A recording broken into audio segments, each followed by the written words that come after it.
Okay, before I take off for the day, I wanted to do an update. I have spent the better part of the last 28 hours, I guess, sanding the downstairs floor. I was going to sand the downstairs and the upstairs floor, but the upstairs is not. It's white plank flooring that's covered with lead paint. So no, we're just going to tear that all out and just start off with something brandy new. But this is this is the living room, and it's going to require. Oh my goodness, there's dust everywhere, so everything's going to have to be dusted. But I'm not surprised. I'm so glad that I decided to do this in the order of, from the top down, because yikes. And here we are in the dining room, and you can ignore that right there. That's just that's actually the old finish on the floor. It melted, and then apparently it solidified, so that made that so challenging. Sneeze. Excuse me. And then we've got the pumpkin room, which, as soon as I can turn on the light, is also very, very sanded. Well, mostly sanded. Unfortunately, I rented a belt sander from Home Depot, and I also rented one of those corner edging sanders. The edging sander was very, very powerful, but with whatever is on the floor, it was coming up and then melting and then solidifying on the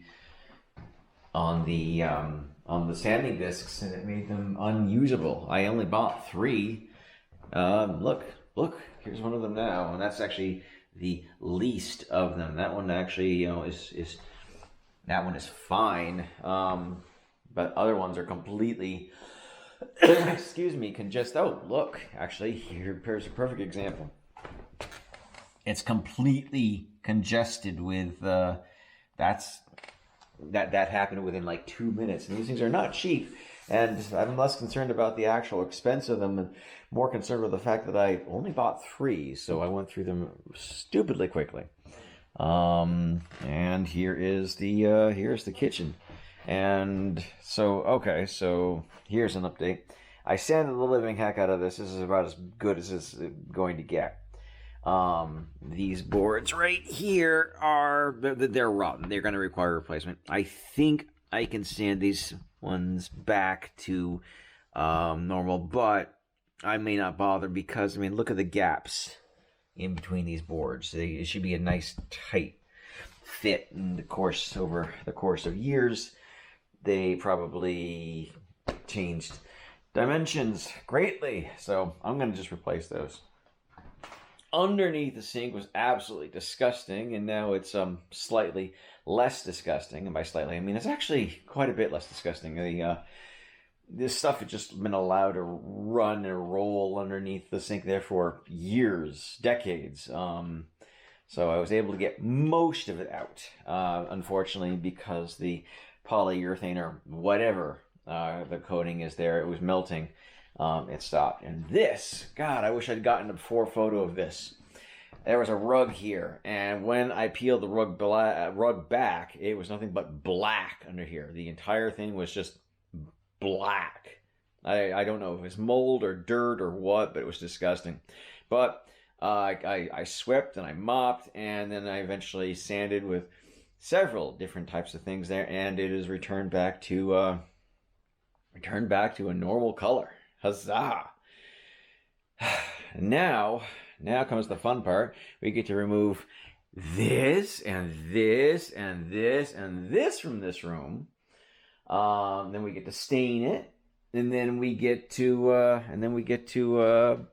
put down new polyurethanes to protect it for the next 30,000 miles. And I guess that concludes today's update. Isn't that enough? Like I said, I've been doing this I've been sanding the floor for 28 hours. I took a 3-hour nap somewhere between 3 a.m. and, okay, it was 5-hour nap. It was between 3 and 8. And now I am stopping. I am going to bed, and I'll go to work in the morning, and then I'm gonna come back, and I'm gonna keep poking because, you've got the little cornery things like over there, the pumpkin room there, that the edging I could not get because it was melting. We've got the edging underneath the radiators here that I could not get because it was melting, and this edging here that I could not get because it was melting. And to be continued.